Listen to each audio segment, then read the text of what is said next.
bago dumating ang mga Kastila. Mayroon ng mga hari, bago ang krus, bago ang kolonya, bago pa man marinig ng mga ninuno natin ang salitang Pilipinas. May mga kaharian na nakatayo sa mga pampang ng ating mga ilog, sa mga dalampasigan ng ating mga dagat, sa kaibuturan ng ating mga kagubatan, at halos nakalimutan na natin silang lahat. Ngayon babalikan natin ang 7 kaharian na nag-shape ng ating lahi, ang kanilang mga hari, ang kanilang mga batas, ang kanilang ginto, ang kanilang dugo. At ipapakita natin sa inyo ang isang Pilipinas na hindi itinuturo sa eskwelahan. Isang mundo na buhay, makulay at kasing ganda ng kahit anong imperyo sa kasaysayan ng mundo. Ito ang Pilipinas bago pa man nila ito tawaging Pilipinas. Ang mundo bago ang kolonya. Isipin mo ito, taong 1400s, habang tinatayo ng mga Europeo ang kanilang mga katedral at nagdidigmaan para sa trono ng Inglaterra at Pransya. Dito sa Timog Silangang Asya, may mga dato na naguutos sa libu-libong tao.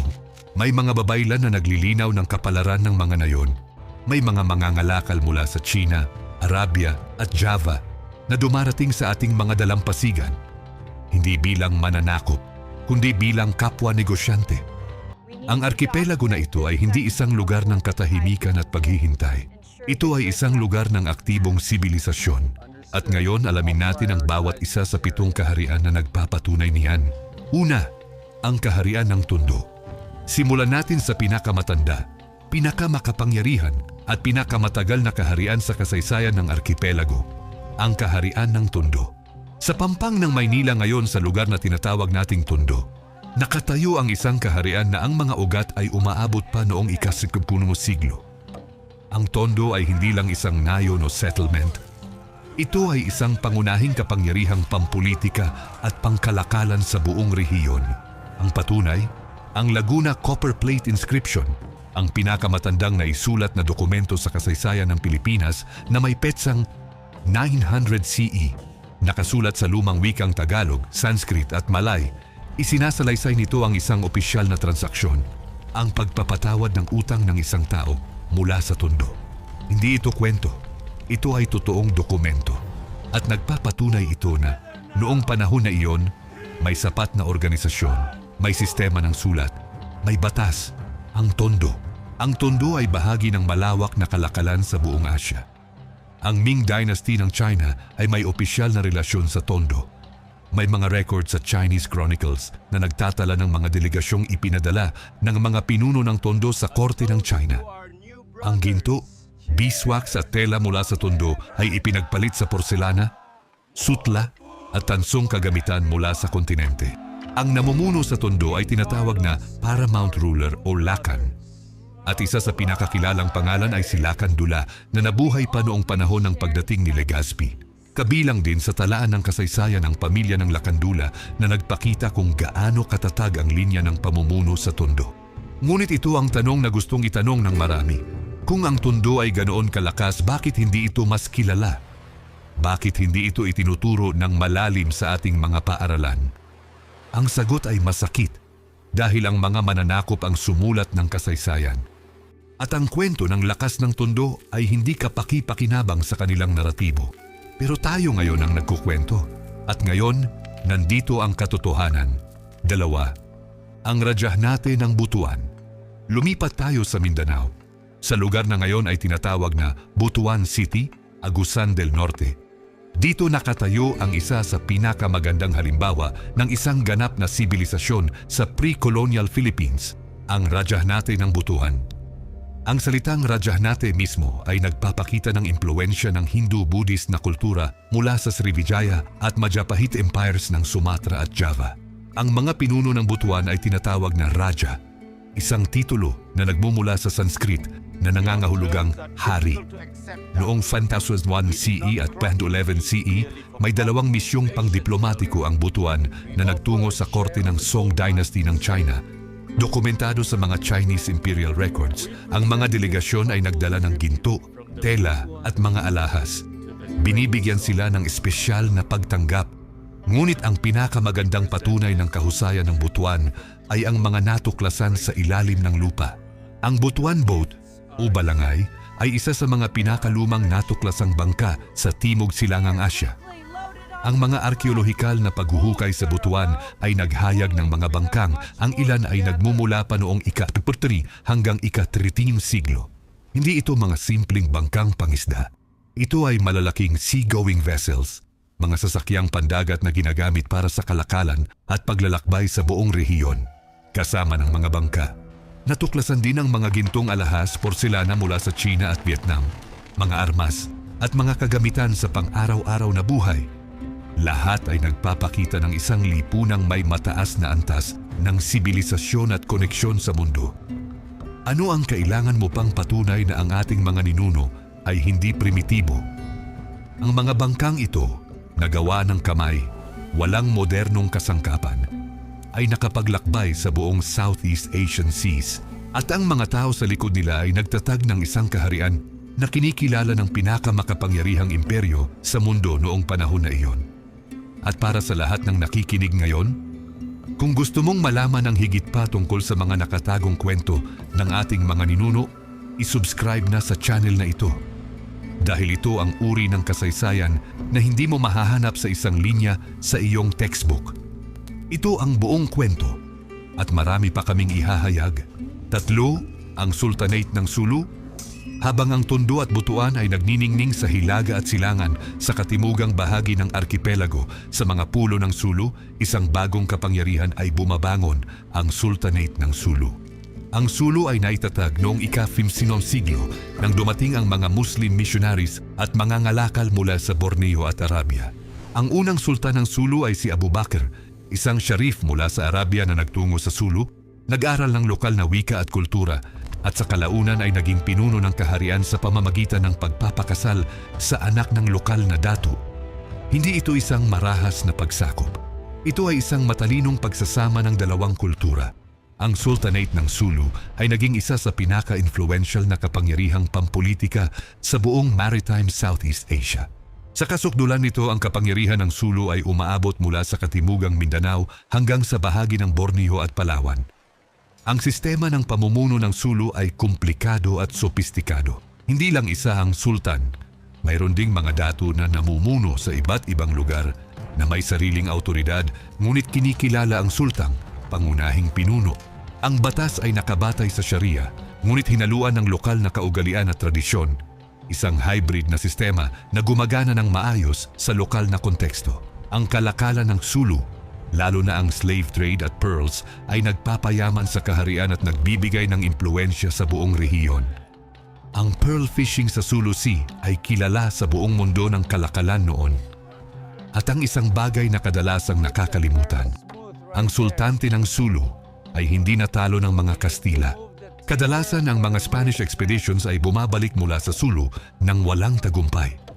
Ang Sulu ay nanatiling independyente at patuloy na lumalaban.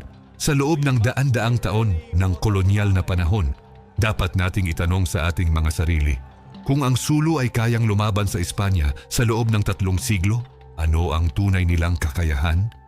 4. Ang Sultanate ng Maguindanao.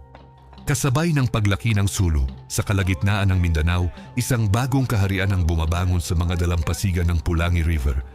Ang Sultanate ng Maguindanao. Ang salitang Maguindanao ay nangangahulugang mga taong naninirahan sa lawa o mga tao ng baha, isang sanggunian sa heograpiya ng lugar na madalas na binabaha ng malawak na ilog. Ang Sultanate ng Maguindanao ay opisyal na naitatag noong ika-17 siglo, ngunit ang mga ugat ng politika at kultura ay mas matanda pa. Ang unang kilalang sultan ay si Kudarat o Sultan Muhammad Dipatuan Kudarat, isa sa mga pinakakahangahangang pinuno sa kasaysayan ng Pilipinas. Si Sultan Kudarat ay hindi lang isang pinuno sa papel. Siya ay isang estratehista, isang diplomat at isang mandirigma. Sa loob ng kanyang paghahari, pinigilan niya ang pagpasok ng mga Kastila sa Mindanao ng paulit-ulit. Nakipag-alyansa siya sa mga Dutch at British laban sa Espanya. At pinagsama-sama niya ang iba't ibang tribo at grupo sa ilalim ng isang bandera. Ang Maguindanao ay may sariling sistema ng pagsulat. Ang Jawi script, isang uri ng Arabic script na inangkop sa wikang Maguindanao.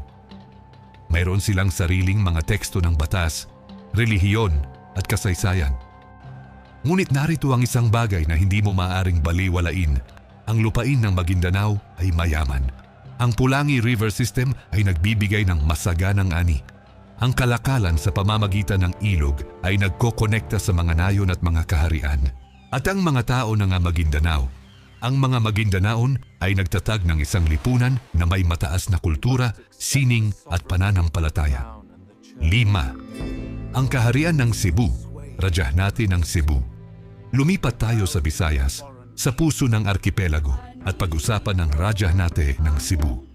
Ito ay espesyal na bahagi ng kwento dahil ito ang lugar kung saan naganap ang isa sa pinakamahalaga at pinaka-life-changing na pakikipagtagpo sa kasaysayan ng Pilipinas, ang pagdating ni Ferdinand Magellan noong 1521. Ngunit bago dumating si Magellan, mayroon ng malinaw na kaharian sa Cebu. Ang namumuno ay si Raja Humabon, isang pinuno na may kakayahang pampolitika at pangdiplomatiko. Ang Cebu ay isang mahalagang port city sa Southeast Asian Trade Network. Ang mga Chinese, Malay at Javanese traders ay regular na dumadating sa mga dalampasigan nito. Ang mga tao ng Cebu ay may sariling wika, kultura at sistema ng paniniwala. Ang anitisim, ang pagsamba sa mga anito at kalikasan. Narito ang sikat na kwento. Noong dumating si Magellan, naging mabuting kaibigan si Raja Humabon sa kanya. Tinanggap ng Raja ang Kristyanismo. Siya at ang kanyang mga tao ay nabinyagan. Ngunit ang katotohanan ay mas komplikado kaysa sa simpleng tinanggap nila ang relihiyon. Ang desisyon ni Humabon na tumanggap ng binyag ay maaaring isang political maneuver, isang paraan upang makakuha ng kaalyado laban sa kanyang karibal na si Lapu-Lapu, ang dato ng Mactan. At si Lapu-Lapu, tumanggal siya ng sagot sa kasaysayan ng mundo. Noong Abril 27, 1521, sa Battle of Mactan, pinatay ng mga puwersang pinamumunuan ni Lapu-Lapu ang buhay ni Ferdinand Magellan at pinigilan ang unang pagtatangkang kolonisahin ang arkipelago. Isipin mo ang mundo kung saan nanalo si Magellan sa Mactan. Ang kasaysayan ng Pilipinas ay maaring ganap na magbago. Ngunit hindi nangyari iyon dahil may isang dato na nakatayo sa dalampasigan at hindi nagpayuko. Pag-isipan mo ito. Lapu-Lapu ay hindi lamang isang bayani ng Pilipinas. Siya ay nag-delay ng Spanish colonization ng halos isang henerasyon. Ano ang tingin mo? Nagkaroon ba ng mas malaking impluensya si Lapu-Lapu sa kasaysayan kaysa sa napagtanto natin? Isulat ang iyong sagot sa mga komento. Gusto naming marinig ang inyong opinyon. 6. Ang kaharian ng Maynila, Selurong Maynila. Bumalik tayo sa Luzon, sa lugar na ngayon ay sentro ng bansa. At pag-usapan ang kaharian ng Maynila. Bago ang Metro Manila na alam natin ngayon, bago ang trapiko, bago ang malls, bago ang mga skyscraper, dito ay nakatayo ang isang kaharian na pinamunuan ng mga Muslim rulers na may koneksyon sa Brunei at sa mas malawak na Islamic world. Ang pinuno ng kaharian ng Maynila noong pagdating ng mga Kastila ay si Raja Sulaiman, ang batang, mapusok at matapang na pinuno ng Maynila. At kasama niya ang kanyang tiyuhin na si Raja Matanda at ang dato ng Tondo na si Lacandula. Nung dumating si Miguel Lopez de Legazpi noong 1571 at sinalakay ang Maynila, hindi siya nakatagpo ng isang walang depensa na nayon. Natagpuan niya ang isang kuta, ang kuta ng Maynila, na may mga kanyon at armadong mga mandirigma. Si Raja Sulaiman ay hindi nagpayuko ng basta-basta. Bago pa man dumating ang buong Spanish force, sinunog niya ang bahagi ng kanyang sariling kaharian upang huwag itong mahulog sa kamay ng mga dayuhan. Ito ang pinuno na dapat mas kilala ng bawat Pilipino. Ngunit ang Maynila ay nahulog sa huli. Hindi dahil mahina ang mga tao nito, kundi dahil ang lakas ng Espanya ay sobrang dami at ang mga armas ay mas advanced. Mula sa abo ng nasunog na kuta, itinayo ng mga Kastila ang Intramuros, ang lungsod ng nililabo ng pader at ginawang sentro ng kanilang kolonyal na kapangyarihan. Ngunit tandaan mo, sa ilalim ng mga pader ng Intramuros, sa ilalim ng bawat bato ng kolonyal na arkitektura ay ang alaala ng isang kaharian na nakatayo noon at hindi nagpayuko ng walang laban. 7. Ang kaharian ng Pangasinan at Panghuli. Ngunit hindi pinakamaliit ang kaharian ng Pangasinan. Ang Pangasinan na nangangahulugang lugar ng asin ay isa sa mga pinakamatatandang kaharian sa Luzon. Ang asin na produkto ng Lingayen Gulf ay naging pundasyon ng kalakalan at kayamanan ng kaharian. Ang mga tao ng Pangasinan ay may sariling wika, ang Pangasinense, at sariling kultura na may kakaibang impluensya mula sa Hindu, Buddhist at lokal na animistic traditions. Mayroon ding kilalang figura sa kasaysayan ng Pangasinan, si Apo Malong na nanguna ng isang malaking himagsikan laban sa mga Kastila noong 1660-1661. Kahit hindi ito nasa panahon ng pre-colonial, ito ay nagpapakita ng diwa ng mga tao ng Pangasinan na may lakas ng loob at katapatan sa kanilang kalayaan. Ang Pangasinan ay nagsisilbi ring gateway. Ang Lingayen Gulf ay isang pangunahing punto ng pagpasok para sa mga mangangalakal mula sa China at Southeast Asia. Ang mga Chinese traders ay matagal nang may koneksyon sa Pangasinan at ang mga bakas ng kalakalan ay makikita sa mga arkeolohikal na natuklasan sa lugar. Ang kabuuan, isang Pilipinas na hindi kilala ngayon, pagkatapos ng 7 kaharian, pagkatapos ng lahat ng mga hari, mga datu, mga sultan, mga raja, may isang katanungan na kailangang itanong. Ano ang nararamdaman mo ngayon tungkol sa iyong kasarili? Dahil ang kwento ng pre-colonial Philippines ay hindi kwento ng kahirapan at kawalan. Ito ay kwento ng kayamanan, ng gintong alahas na natuklasan sa mga libingan ng butuan, ng mga bangkang nakapaglakbay sa buong Asya, ng mga pinuno na nakipag-ugnayan sa China, Arabia at India, ng mga babaylan na nag-aalaga ng kaalaman ng komunidad, ng mga mandirigma na nagtanggol ng kanilang lupa. Ang mga ninuno natin ay hindi naghihintay na matuklasan ng ibang tao. Sila mismo ang nagsasaliksik, nagtatayo, nagtatanggol. At sa lahat ng 7 kaharian na ating pinag-aralan ngayon, Tondo, Butuan, Sulu, Maguindanao, Cebu, Maynila at Pangasinan, may isang bagay na karaniwan sa lahat. Ang pagmamahal sa sariling lupa, sa sariling tao at sa sariling kinabukasan. Inagaw mula sa atin ang pagkakataong maging ganap na malaya, ngunit hindi nila inagaw ang kasaysayan. Hindi nila inagaw ang katotohanan. At ngayon habang pinag-aaralan natin ang ating nakaraan, inibabalik natin ang isang bahagi ng ating sarili. Narito ang tanong para sa inyong lahat. Kung isa ka sa 7 kaharian na ito at pinili mo ang iyong kinabibilangan, alin ang pipiliin mo at bakit? Isulat ang iyong sagot sa mga komento. Gusto naming marinig mula sa inyong lahat dahil ang bawat sagot ay isang maliit na piraso ng ating kasaysayan na muling nabubuhay. At kung hindi ka pa nakasubscribe sa channel na ito, ngayon na ang tamang oras. Dahil ito pa lang ang simula, mayroon pa kaming isasalaysay. Mga kwento ng mga babaylan, ng mga mandirigma ng Visayas, ng ginto ng Butuan, at ng mga lihim ng Laguna Copper Plate. I-subscribe na, i-like, at i-share para makita ng mas maraming Pilipino ang kwentong ito. Dahil ang kasaysayan natin ay hindi karapat-dapat na manatiling nakalimutan. Ang lahat ng ipinapakita sa video na ito ay isang rekonstruksyong pangartistiko na ginawa gamit ang artipisyal na katalinuhan.